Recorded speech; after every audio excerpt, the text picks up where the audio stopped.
Stand up and bless the Lord, ye people of his choice. Stand up and bless the Lord your God with heart and soul and voice.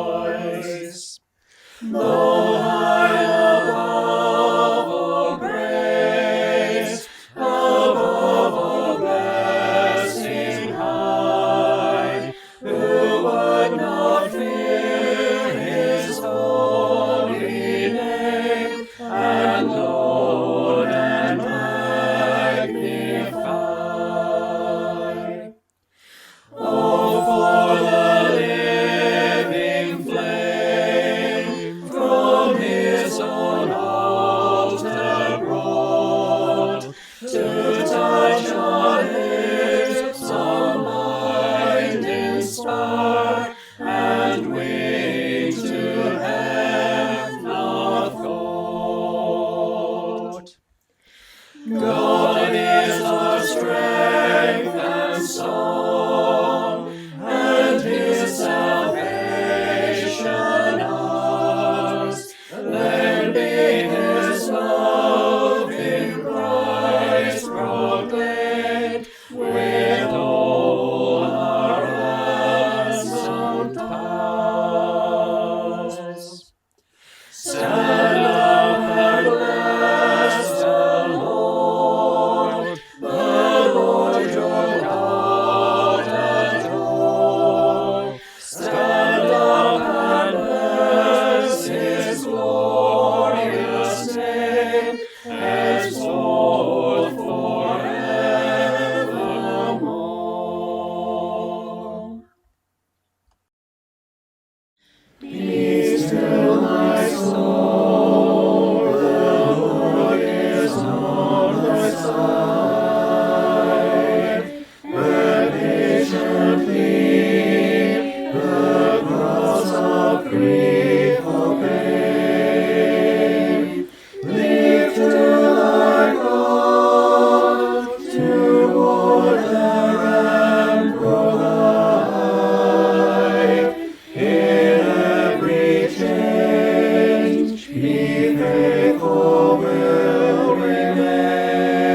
morning. For the last little while, I've been speaking about Matthew 24 and about the end time events. And this morning I would like to continue in Matthew, but not to deal with the events about the end times, but rather the events that took place between Jesus, Judas, and Peter. For that, we turn to Matthew 26. These are the events that lead up to his trial. He already had a triumphal entry earlier in the week. Some of the people that were cheering for him at that time were, by the Thursday, jeering for him, including his friends, his closest companions that he spent 3 years with. One betrayed him. Another denied even knowing him 3 times in the final hours of his life when he needed his friends the most. The one that betrayed him was Judas, and the one that denied him was Peter. The story of Judas ends in condemnation, but the story of Peter, however, ends in restoration. Judas was remorseful, but he turned away from Jesus. Peter was repentant and turned to Jesus, and Jesus later restored him. Both failed, but only one recovered. It's an important lesson for us as well, because we have all sinned. We have all failed. But the question is, which path are we on? Are we on the path of condemnation by default, like Judas? Or are we on the path of restoration, like Peter? So Matthew 26, and we'll start reading at verse 14. Then one of the 12, the one called Judas Iscariot, went to the chief priests and asked, "What are you willing to give me if I hand him over to you?" So they counted out for him 30 pieces of silver. From then on, Judas watched for an opportunity to hand them over. On the first day of the Feast of Unleavened Bread, the disciples came to Jesus and asked, "Where do you want to make preparations for you to eat the Passover?" He said, "Go into the city to a certain man and tell him, 'The teacher says, my appointed time is near. I am going to celebrate the Passover with my disciples at your house.'" So the disciples did as Jesus had directed them and prepared the Passover. When the evening came, Jesus was reclining at the table with the 12. And while they were eating, he said, "I tell you the truth, one of you will betray me." They were very sad and began to say to him, one after the other, "Surely not I, Lord." Jesus replied, "The one who has dipped his hand into the bowl with me will betray me. The Son of Man will go just as it is written about him. But woe to that man who betrays the Son of Man. It would be better for him if he had not been born." Then Judas, the one who would betray him, said, "Surely not I, Rabbi." Jesus answered, "Yes, it is you." John also reports this story in his gospel. And he tells us that after Judas is exposed, Judas leaves the room. So this story continues, but without Judas. We'll continue reading, but at verse 31. Then Jesus told them, "This very night you will fall away on account of me. For it is written, I will strike the shepherd, and the sheep of his flock will be scattered." The statement there, fall away, some translations have to stumble, to stumble. All will stumble on account of me. It's the Greek word scandalise, where we get the English word scandalize. This is not falling away as in falling away in the faith, as in apostasy. But Jesus is predicting that they will be scandalized. They will be shocked. They will be offended. Jesus is going to become very unpopular. And you guys are going to fall out of sight for me. You typically don't want to be hanging around for a crucifixion because you might get caught up in the whole process. So Jesus is calling them out in advance. You're going to stumble, you're going to fall away, and you're going to abandon me.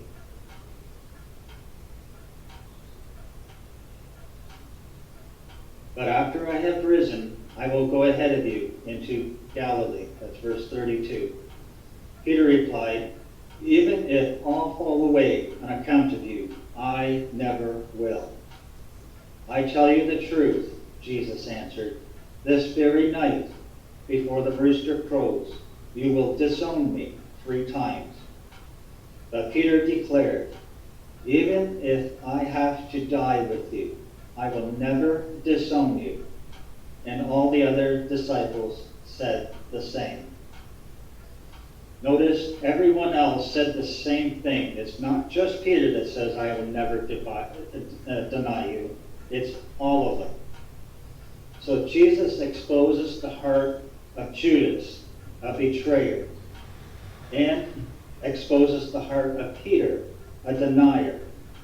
The supper is finished, and they go to the Mount of Olives for the night. Judas again enters the scene in verse 47. While he was still speaking, Judas, one of the 12, arrived. With him was a large crowd, armed with swords and clubs, sent from the chief priests and elders of the people. Now the betrayer had arranged a signal with them. The one I kiss is the man. Arrest him. Going at once to Jesus, Judas says, Greetings, Rabbi, and kissed him. Jesus replied, Friend, do what you came for. Then the men stepped forward, seized Jesus, and arrested him. Friend. Notice that.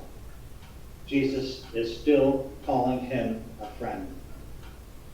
In Luke's gospel, Jesus asks another question.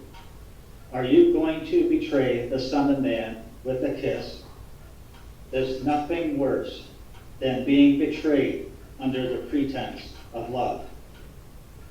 Judas feels terrible for what he did.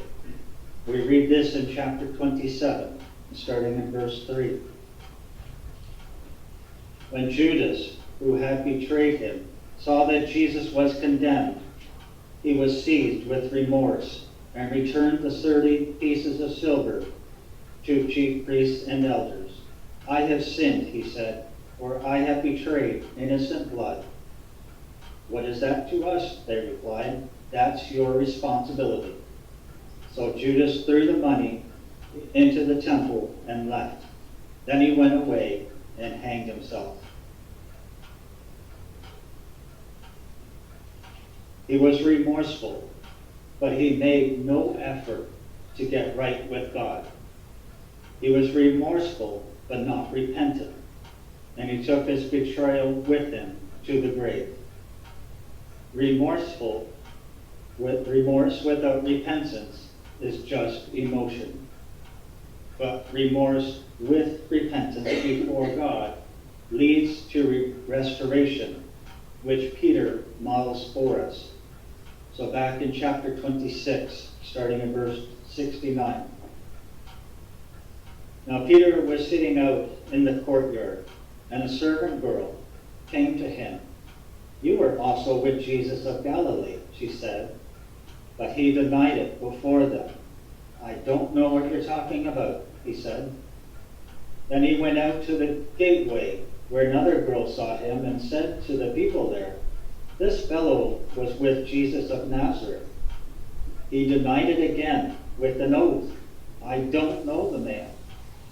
And after a little while, those standing there went up to Peter and said, "Surely you are one of them, or your accent gives you away." Then he began to call down curses on himself, and he swore to them, "I don't know the man."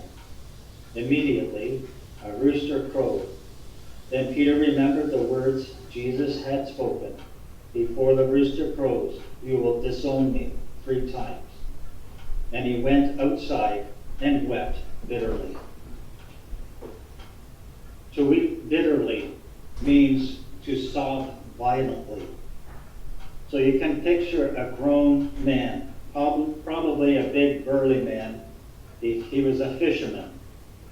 And he's crumbled on the ground, weeping uncontrollably. This guy felt such complete humiliation, such shame over denying Jesus, over his failures, and he's sobbing out of his brokenness. Aren't you glad Jesus restores broken people? Now, why did Peter deny Jesus in the first place? Because he wanted to disassociate himself with Jesus. Because being a friend of Jesus at that time wasn't the fashionable thing to do in the social setting. Perhaps we see this still today in our own setting. People today only associate with him if it's to their benefit. So if it's fashionable or cool, sure, I identify with Jesus. But what if it's not? What if you're on a date and your date thinks Christians are weird? What's the way out? Well, easy. Deny Jesus. What if you're at your job and you find out they give Christians a hard time? The easy way out is to deny Jesus. What if you want to fit in at school with your friends, but they think Christians are weird? Well, deny Jesus. But news bulletin, when Jesus was being hung on a cross, he had no problem being associated with me and you. We didn't add any cool factor to Jesus. Our righteousness was like dirty rags. This is all because God pursued us in his love and then demonstrated it on a cross while we were enemies. Not cool. So Peter is grief-stricken, and he turns to Jesus. John gives almost an entire chapter to Peter's restoration. Jesus offers the same number of times for Peter to affirm his love as Peter did to deny Jesus. Peter denied Jesus 3 times, and 3 times Jesus asked Peter, "Do you love me?" Now, in the Greek, there are 4 words for love. In English, there is just 1. We can say, "I love my wife," and "I love ice cream." They're very different. In Greek, there are 4 different words for love. There is agape, which is unconditional love. There is storge, which is the enjoyment of things, hobbies, food, etc. There is phileo, which is brotherly love. And then there is eros, which is erotic love. So the first time Jesus asked Peter, "Do you agape me?" Peter responds with, "You know that I phileo you." Peter is probably thinking to himself, "Well, I can't say I agape you, or else why did I deny you? I'll just go one level lower and say, I phileo you. You know I love you like a brother. Here, I'm going to ask you again, do you agape me? Lord, you know I phileo you. The third time, Jesus got down to Peter's level and asked, Peter, do you at least phileo me? Peter responds with, you know that I phileo you. Then Jesus says, follow me. I always love how Jesus comes down to our level and brings us up. When God took on flesh, he came down to our level, to where we are, to rescue us and restore us. God loves us, and God is the God of second chances, and he is the God of multiple chances. He has a plan and a purpose for our life, and we can either take the path of condemnation by default and turn away from God, or we can seek restoration and turn to God and allow him to forgive us. Now, the Bible doesn't say this, but church history records that even long after Peter was restored, wherever Peter went to preach, there would always be at least one heckler in the crowd. And that one person would go, cock-a-doodle-doo, just to remind Peter of what he did, to remind him of his failures. How human is it of us to remind ourselves of our failures? But how divine is it of God to remind us of his forgiveness? As it says in Isaiah 43, verse 25, I am he who blots out your transgressions and remembers your sins no more. Let's pray. Father, thank you. You are the God of restoration. We know we failed you, but you stand with open arms to receive us. Help us to weep bitterly over our sins, that we may receive your forgiveness and love. We pray for those that perhaps want to pray that for the very first time. Can God really forgive me? Can God love a person like me? Can you really blot out my transgressions? We pray for restoration, forgiveness, and peace. Thank you that you are a God of second chances, the God of multiple chances. If we humble ourselves and come before you in our brokenness, you restore broken people, and we thank you for that. We love you and we praise you. In Jesus' name, amen.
surrender I must give my every part. Lord, receive the sacrifice of a broken heart. Jesus, what can